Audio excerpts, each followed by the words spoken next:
Subhanallah walhamdulillah wa la ilaha illallah. Tentang serbuan pekerja asing dari negeri Cina, ini memang merupakan tantangan berat buat kita semua. Jadi perlu kita ketahui, beberapa waktu yang lalu presiden kita memang mendapat bantuan kucuran dana dari negeri Cina untuk pembangunan. Tapi tolong dicatat oleh semua ikhwan yang ada di sini, dana bantuan untuk pembangunan dari Cina yang jumlahnya ratusan triliun itu tidak cuma-cuma. Pertama, itu sebagai pinjaman yang berbunga. Yang kedua, ini yang perlu kita tahu, bahwa ada kompensasi pembangunan itu harus dilakukan oleh perusahaan Cina. Berarti kan duitnya masuk ke sana lagi. Dan nggak sampai di situ. Yang ketiga, perusahaan Cina yang membangun itu akan menggunakan material, konstruksi dan lain sebagainya juga dari Cina.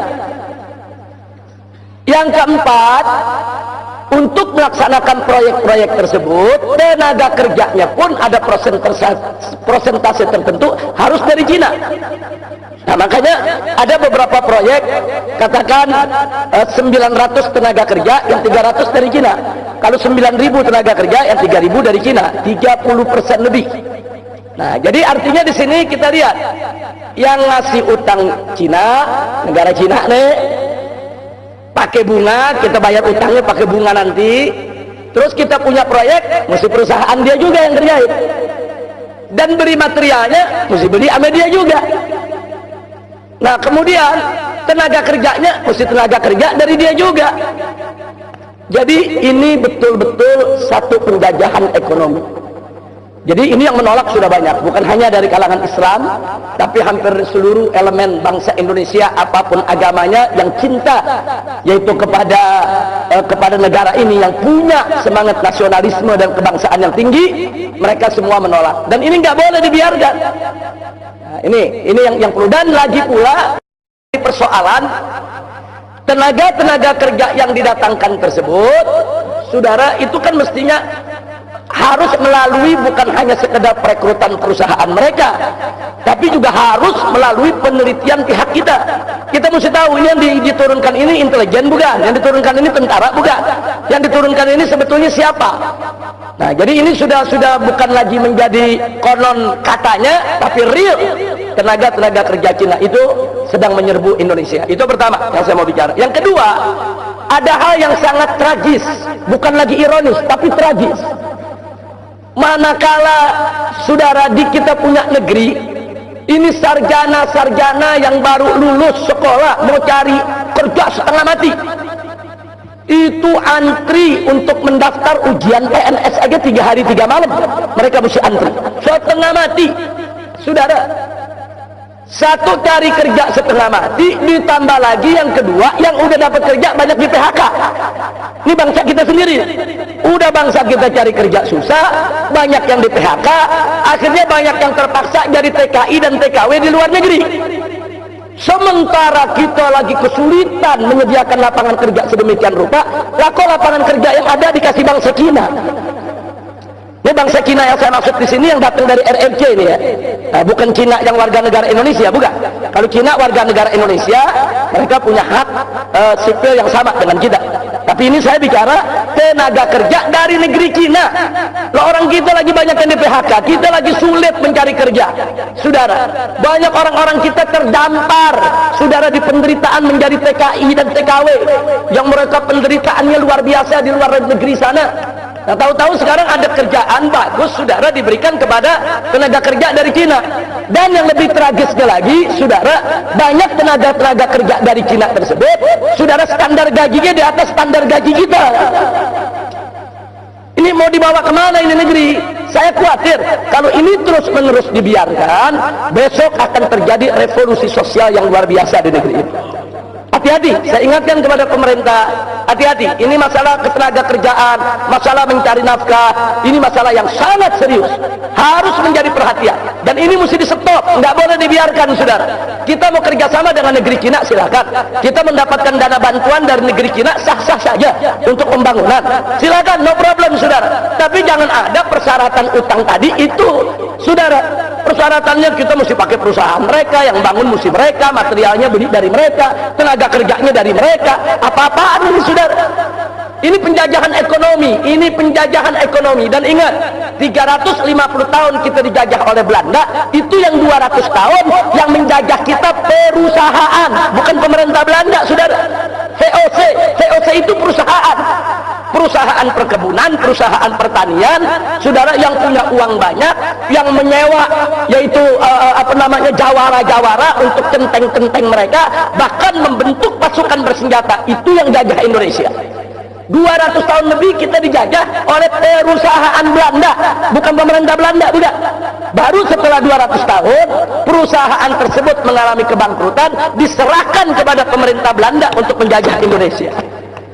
Nah, jadi artinya hati-hati, jangan sampai besok Indonesia ini dijajah oleh perusahaan Cina, saudara. Kita lagi diserbuin oleh perusahaan-perusahaan Cina, saudara. Mereka akan jajah kita. Dan jangan lupa, pengusaha-pengusaha tersebut, saudara, dengan akses yang mereka miliki, dengan finansial yang mereka punya, mereka mampu untuk membentuk security yang dipersenjatai, security yang dilatih. Saudara, jangan kaget, saudara. Kalau sekarang ini banyak orang keturunan di Indonesia ini rame-rame daftar jadi anggota Perbakin. Kalau mereka daftar jadi anggota Perbakin, artinya apa? Mereka boleh bawa senjata, mereka boleh punya senjata, mereka boleh menggunakan senjata, walaupun alasannya untuk olahraga atau untuk berburu, saudara. Nah, kenapa orang-orang pribumi pada nggak jadi anggota Perbakin? Ya karena bayarnya mahal untuk bikin kartunya, saudara. Tapi bagi mereka sekedar bayar 3 juta, 5 juta, 10 juta, kecil, saudara. Dapat beli senjatanya cuma 20 juta, saudara, dapat senjata bagus kok. Ini bahaya. Jadi hati-hati, ini negeri kita ala khatarin azim, dalam posisi yang sangat-sangat berbahaya. Jadi saya sepakat itu, tapi ini kita nggak bisa sikapi hanya dengan ceramah, hanya dengan tabligh, tapi harus ada gerakan konkret, real. Bagaimana untuk mencegah ini semua? Kita harus kirim delegasi ke DPR, kita harus pertanyakan itu ke DPR, khususnya Komisi 1 bidang politik dan keamanan, saudara, untuk mencegah ini semua. Kita harus tekan presiden, kita harus tekan pengambil kebijakan. Nggak boleh negeri ini dilelang begitu saja, saudara. Sekarang kita lihat, saudara, ini kekuatan pengusaha-pengusaha Cina non-Muslim di Indonesia besar. Mereka punya kerjasama yang kuat dengan perusahaan Cina yang ada di RRC. Makanya sekarang proyek reklamasi, saudara. Begitu seorang menteri yang punya nasionalisme, punya semangat kebangsaan, cerdas, rajin, bagus, berani, seperti Pak Rizal Ramli, saudara, dia protes itu reklamasi pantai Jakarta. Dia tolak itu reklamasi daripada pulau di sana. Akhirnya ribut dengan Ahok, saudara. Apa yang terjadi? Bukan Ahok yang digusur, Rizal Ramli yang diberhentikan. Ada apa? Sebab ini proyek reklamasi pantai, saudara. Ini reklamasinya sudah berjalan, duit triliunan dari investor Cina sudah masuk, saudara. Mereka sudah buat gambar apartemen-apartemen di 17 pulau, dan mereka sudah buat iklan, yaitu animasi, dan itu iklan disiarkan di televisi di Beijing, sehingga pengusaha-pengusaha Cina beli itu apartemen. Apartemennya belum dibangun, nguruknya belum selesai, saudara, unit itu udah habis laku. Nah, sekarang ini berapa ratus triliun. Makanya kalau reklamasi itu di stop, sebagaimana Ahok mengatakan, kalau di stop kita akan dituntut oleh luar negeri. Memang betul, memang betul. Tapi disinilah dituntut keberanian Jokowi. Stop itu proyek reklamasi, saudara. Ini 9 perusahaan naga, company naga di Indonesia, saudara, bangkrut. Bangkrut, mereka harus kembalikan berapa triliun itu kepada investor-investor liar tadi, saudara. Jadi ini negeri mau dijual, saudara. Kenapa nggak diiklankan di Jakarta biar orang-orang kaya pribumi yang beli, saudara? Enggak, diiklankannya di Beijing, di pinggir laut. Kalau sudah namanya di pinggir laut, besok mereka menguasai laut, mereka bisa memasok apa saja yang mereka mau, saudara. Dan catat baik-baik, seperti tadi saya katakan, mereka memberikan dana, perusahaannya harus perusahaan dari Cina. materialnya material dari Cina, tenaganya tenaga dari Cina. Nah sekarang mereka kirim nih material dari Cina, termasuk pipa-pipa besar untuk ditangkap di pantai reklamasi pengurukan tanah. Begitu dibawa itu pipa-pipa besar sampai di Tanjung Priok, isinya narkoba. Fakta saudara, ini bukan konon katanya, berapa ton narkoba yang dimasukkan ke Indonesia saudara. Ada apa dengan negeri kita ini? Dihadap ini udah mereka ngambil apa namanya, mereka berikan kita pinjaman, kita harus bayar dengan bunga, ditambah kita mesti pakai perusahaan mereka, kita mesti pakai material mereka, kita mesti pakai tenaga kerja mereka. Mereka manfaatkan menguasai laut untuk masukkan narkoba. Nah, jadi ini nggak boleh dibiarkan. Ini semua punya kaitan. Jadi saya sepakat dengan Habib Hasan, ini harus disoroti, dan FPI sangat serius menyoroti persoalan ini. Nah, adapun soal KTP dan lain sebagainya, saya tidak ingin memberikan ulasan yang panjang, tapi keresahan Habib Hasan sebetulnya keresahan kita semua. Nah, artinya KTP itu memang seyogianya tidak seumur hidup, tapi ada fase-fase tertentu, 5 atau 10 tahun, kan ada perubahan status seseorang, perubahan dia udah kawin atau belum, perubahan apakah dia pekerja atau anak sekolah. Nah ini kalau nggak dimuat, kalau dimuat di KTP seumur hidup, sampai nenek-nenek masih pelajar gitu. KTP kita bikin umur 17 tahun, statusnya apa? Pelajar SD, kan begitu. Pelajar SM atau SMA, saudara. Nah begitu umur kita 50 tahun nggak diganti-ganti, masih pelajar, belum kawin terus tuh. Bagi yang laki jadi modal kawin lagi tuh. Nah, jadi saya pikir betul yang dikatakan Habib Hasan tadi, memang tidak realistis. Mesti ada fase tertentu untuk diperbarui. Tapi saya sepakat kalau biayanya dibebaskan. Nah, boleh apa namanya, dibuat ulang 10 tahun sekali tapi tanpa biaya.